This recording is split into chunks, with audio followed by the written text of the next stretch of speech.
J'ai acheté un iPhone 12 mini reconditionné sur Amazon et je vais tout vous dire dans cette vidéo. Alors que ça soit sur Amazon ou ailleurs sur un autre site internet, tout ce que je vais dire ça va être vraiment la même chose. À noter que Amazon est juste un intermédiaire en réalité, juste une vitrine d'exposition puisque ce n'est pas à eux réellement que j'ai acheté cet iPhone mais à une autre société et c'est cette société-là qui s'est occupée de m'envoyer le produit et bien sûr qui a réceptionné l'argent. Pour commencer, le téléphone est arrivé dans une poche avec du papier bulle et dans le temps qui m'a été donné, donc jusque là vraiment aucun souci, mais c'est pas le cas de tout le monde. Quand tu lis les commentaires sur Amazon, ce que j'ai fait après la réception du produit évidemment, parce que sinon je crois que je n'aurais pas commandé. Entre les problèmes de livraison, le téléphone qui est arrivé cassé ou justement le téléphone qui n'a duré que 6 mois, ça fait vraiment peur. J'ai eu moi-même tellement peur en réceptionnant mon colis que je trouvais ultra léger que j'ai demandé à mon père de me filmer pour avoir une preuve pour Amazon au cas où si le colis était vide ou s'il était cassé ou autre raison. Puis en ouvrant la petite poche avec le papier bulle, une boîte en carton avec le nom du téléphone dessus et le grade. D'ailleurs, je tiens à préciser que quand tu commandes sur Amazon, pas de grade, pas d'état du produit, pas de pièces remplacées ou non, rien, tu ne sais rien. Juste t'es sur Amazon, tu sais que c'est du reconditionné, tu payes et c'est tout. Je suis donc allé regarder à quoi correspondait le grade Gold pour un téléphone reconditionné. C'est équivalent à du grade A, donc en parfait état. Et effectivement, après avoir regardé le téléphone dans son intégralité, oui, il est en parfait état, il est juste un peu sale sur certains côtés, mais bon, un petit coup de nettoyage et ça part vraiment sans problème. Ensuite, en ouvrant la boîte en carton, on avait le téléphone qui était entre le carton et dans du plastique qui était lui-même collé à la boîte, donc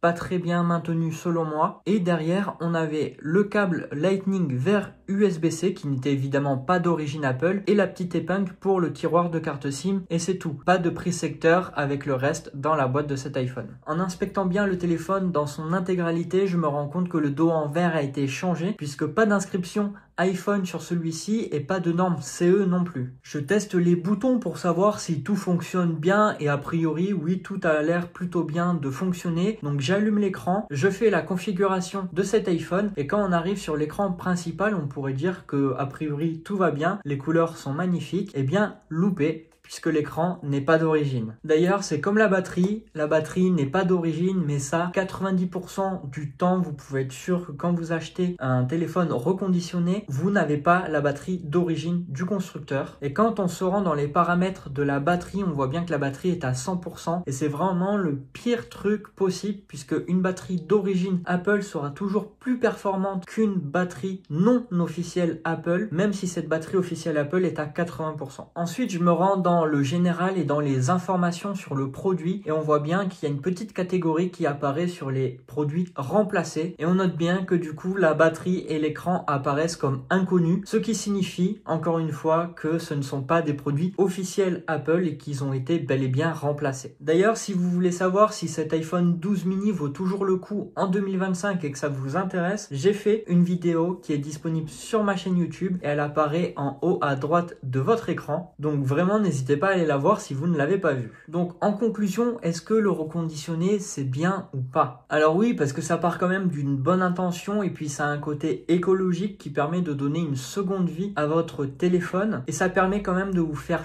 pas mal d'économies par rapport au prix du neuf. Mais le problème avec le reconditionné, c'est qu'on n'a aucune transparence vis-à-vis du marchand qui le fait. On ne sait jamais si on aura une batterie d'origine ou un écran d'origine ou quoi que ce soit d'origine sur le produit et ce qui ne l'est pas. Et c'est toujours quand on réceptionne le produit qu'on découvre malheureusement que la vitre a été remplacée ou la batterie a été remplacée ou même l'écran a été remplacé et je trouve ça vraiment très dommage. Surtout que quand on sait que la plupart des téléphones reconditionnés ne restent pas en France et parcourent le globe entier à la recherche de pièces détachées pour pouvoir être réparés à 100% et être revendus par derrière, on a en droit de se poser pas mal de questions. Maintenant, je pense que l'occasion sera toujours mieux que le reconditionné parce qu'on a beaucoup plus de chances d'avoir des produits 100% d'origine. Maintenant, peu importe le choix que vous choisirez, il faudra toujours se méfier et faire vraiment très attention avant d'acheter vos produits par peur de se faire arnaquer. J'espère que vous aurez apprécié cette vidéo. N'hésitez pas à lâcher votre meilleur pouce bleu, votre meilleur abonnement ainsi que votre meilleur commentaire. Prenez soin de vous et on se retrouve pour de futures vidéos. Ciao!